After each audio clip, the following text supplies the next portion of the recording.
আসসালামু আলাইকুম। সকলকে প্রীতি এবং শুভেচ্ছা।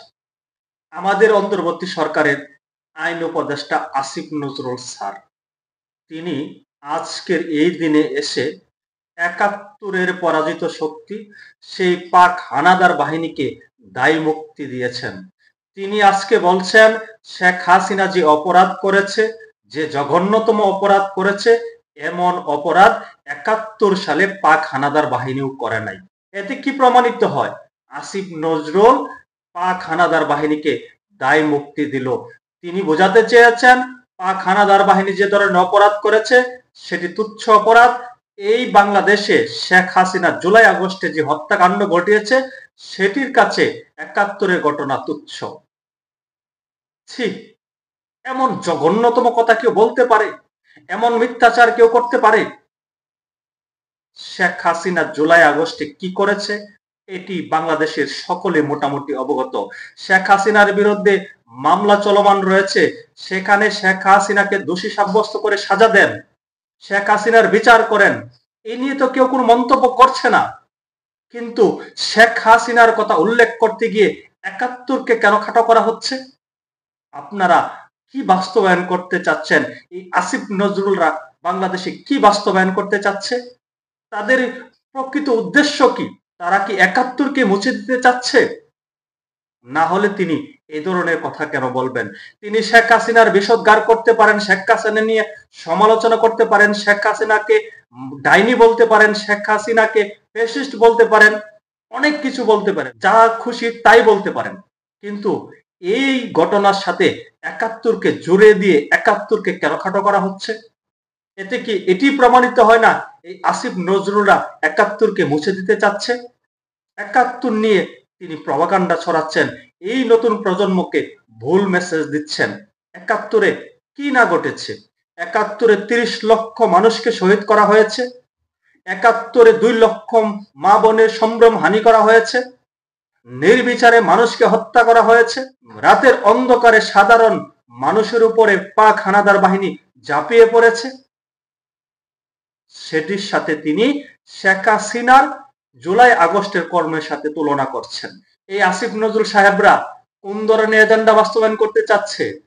তারা ৭১-কে কি একেবারে মুছে দিতে চাচ্ছে? এই নতুন প্রজন্মর কাছে তারা ৭১-কে কেন বারংবার বিকৃতভাবে উপস্থাপন করছে, ৭১-কে খাটো করছে? তারা ৭১-এর উপরে ২৪ চাপিয়ে দিতে চাচ্ছে। তাই তারা ৭১-কে খাটো করার জন্য, ৭১-কে মুছে দেওয়ার জন্য বিভিন্ন কৌশল অবলম্বন করছে। বিভিন্ন কৌশল অবলম্বন করে এই নতুন প্রজন্মকে, ভবিষ্যৎ প্রজন্মকে ভুল মেসেজ দিচ্ছে। তারা ভুলভাবে ৭১-কে উপস্থাপন করছে। এটি কি ভুলভাবে উপস্থাপন নয়?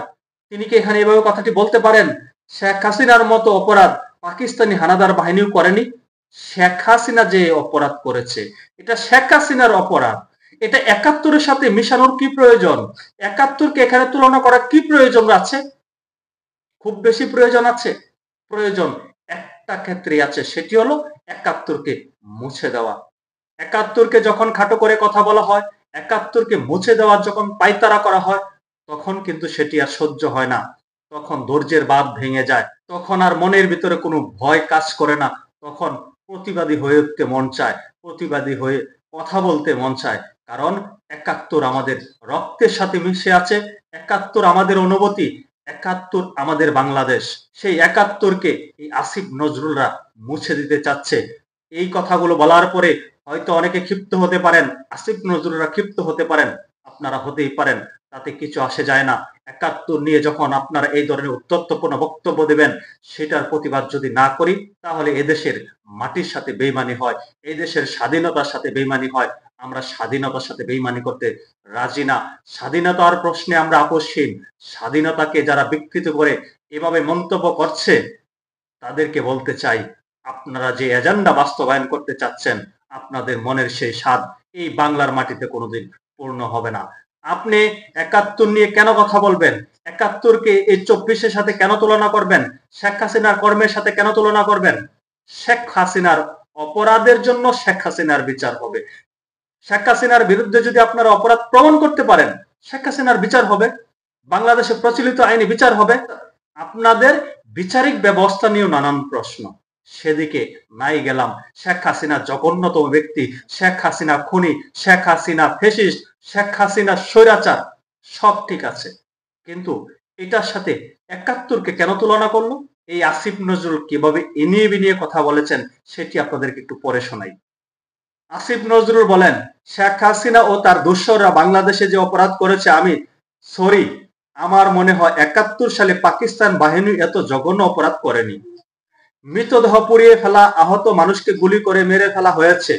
আপনারা বলতে পারেন 25শে মার্চের কালো রাত্রি হয়েছে, অবশ্যই 25শে মার্চের কালো রাত্রি ভয়াবহ ঘটনা ঘটেছে।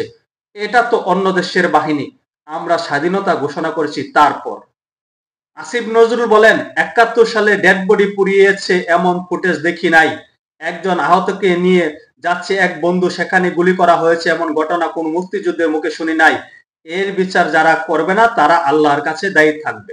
আসিফ নজরুল বলতে পারে শেখ হাসিনা এই করেছে সেই করেছে, মানুষ পুড়িয়ে মেরেছে, বন্ধু লাশ নিয়ে যাচ্ছে সেখানেও গুলি করেছে। এই কথাগুলো আপনি তুলে ধরতে পারেন। আপনি বলতে পারেন শেখ হাসিনা যে ধরনের জঘন্যতম অপরাধ করেছে এটার সাথে কোনো কিছুকে তুলনা করা যায় না। সেটি না বলে সরাসরি ৭১কে টেনে আনলেন, ৭১কে প্রশ্নবিদ্ধ করে এই প্রজন্মের কাছে উপস্থাপন করলেন। এই জঘন্যতম অপপ্রচারের জন্য, এই প্রভাকাণ্ডার জন্য, ইতিহাসকে বিকৃতি করার দায়ে একদিন না একদিন হয়তো পরবর্তী প্রজন্মের কাছে হলেও এই আসিফ নজরুলদের দাঁড়াতে হবে, কাঠগড়ায় দাঁড়াতে হবে। কথাগুলো যে বলছি এই জন্য হয়তো আমাকে তিক্ত অভিজ্ঞতার সম্মুখীন হতে হবে। তবে ৭১ নিয়ে যখন আপনারা চোখ রাঙ্গানি দেবেন, ৭১কে মুছে দেওয়ার মতো পায়তারা করবেন, তখন আমরা চুপ থাকতে পারি না। এটা কখনোই সম্ভব না ৭১-এর সাথে বেইমানি করা, বাংলাদেশের সাথে বেইমানি করা। সকলে ভালো থাকবেন। আল্লাহ হাফেজ।